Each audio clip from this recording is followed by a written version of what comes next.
Setiap orang punya cerita. Ada yang penuh tawa, ada yang dipenuhi luka. Tapi dari setiap kisah, selalu ada pelajaran yang bisa kita bawa pulang. Disinilah tempatnya, kisah nyata, kisah inspiratif, dan perjalanan hidup yang mengubah cara kita melihat dunia. Bukan hanya tentang jatuh, tapi tentang bagaimana kita bangkit. Karena hidup bukan tentang siapa yang paling cepat, tapi siapa yang paling kuat bertahan. Yuk, tonton kisah kehidupan yang menginspirasi, menyentuh, dan memotivasi hati. Tetapi sebelum menonton, jangan lupa kita baca sholawat agar kita mendapat syafaat dari Nabi Muhammad SAW. Namaku Lila. Dulu aku punya segalanya, cinta, harapan, dan masa depan. Tapi semua berubah dalam satu malam. Ketika orang yang paling aku cintai pergi, aku jatuh, hancur. Tapi dari titik terendah itu, aku belajar satu hal. Di balik luka, selalu ada cahaya yang menunggu. Jika kau melihatku hari ini, mungkin kau tak akan pernah menyangka bahwa aku pernah kehilangan segalanya. Dari luar, aku terlihat biasa saja bekerja, tersenyum, tertawa seperti orang lain. Tapi jauh di dalam hatiku, ada luka lama yang tak sepenuhnya sembuh. Luka yang justru membawaku menemukan cahaya yang tak pernah kuduga. Dulu aku punya hidup yang cukup indah, keluarga sederhana tapi hangat. Cinta dari lelaki yang sudah menemaniku sejak masa SMA. Namanya Arfan. Dia bukan orang yang romantis, bukan yang pandai berkata manis, tapi dia selalu ada, setia, dan membuatku yakin bahwa masa depanku akan bersamanya.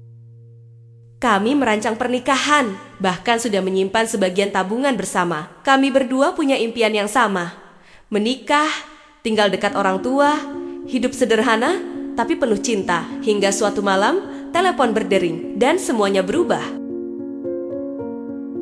Arfan mengalami kecelakaan. Ia sedang dalam perjalanan pulang dari lembur malam saat truk menabraknya dari samping. Dan dalam hitungan detik, lelaki yang kusebut masa depan berubah jadi kenangan. Aku tak bisa menggambarkan bagaimana rasanya hari itu. Dunia seperti berhenti. Aku menangis sampai tidak bisa bersuara. Rasanya seperti tubuhku ikut mati bersamanya. Selama berminggu-minggu setelah pemakamannya, aku mengurung diri. Tak masuk kuliah, tak bicara dengan siapapun. Ibu mencoba membangunkanku, menyuapiku, memelukku. Tapi aku mati rasa. Untuk apa hidup kalau yang paling aku cintai telah tiada? Itulah pikiranku saat itu. Sampai suatu malam, aku bermimpi. Dalam mimpi itu, Arfan berdiri di ujung jalan. Di sekelilingnya cahaya keemasan. Ia tersenyum-senyum yang selama ini selalu membuatku tenang. Dia menatapku, lalu berkata, "Lila, jangan berhenti hidup karena aku pergi. Allah masih kasih kamu waktu. Pakailah waktu itu untuk jadi cahaya bagi orang lain." Aku terbangun dengan air mata yang deras. Tapi kali ini bukan karena hancur, melainkan karena hatiku mulai merasa hidup kembali. Pelan-pelan aku mencoba bangkit.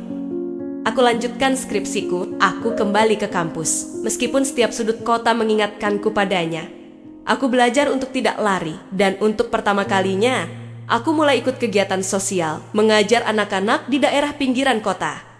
Awalnya hanya sekadar mengisi waktu, tapi lambat laun, aku menemukan kembali kebahagiaan yang dulu sempat hilang.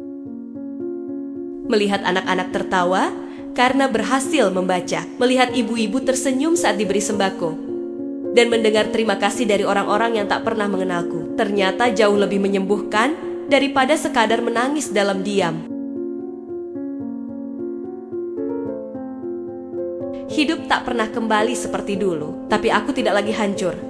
Karena kini aku tahu, kehilangan bukan akhir dari segalanya. Justru dari kehilangan, kita bisa menemukan makna yang lebih dalam tentang hidup. Sekarang, setiap kali aku melihat anak-anak tertawa di rumah belajar itu, aku selalu berkata dalam hati, "Arfan, terima kasih. Karena kepergianmu, aku belajar menjadi lebih kuat, lebih bermanfaat, dan lebih hidup dari sebelumnya."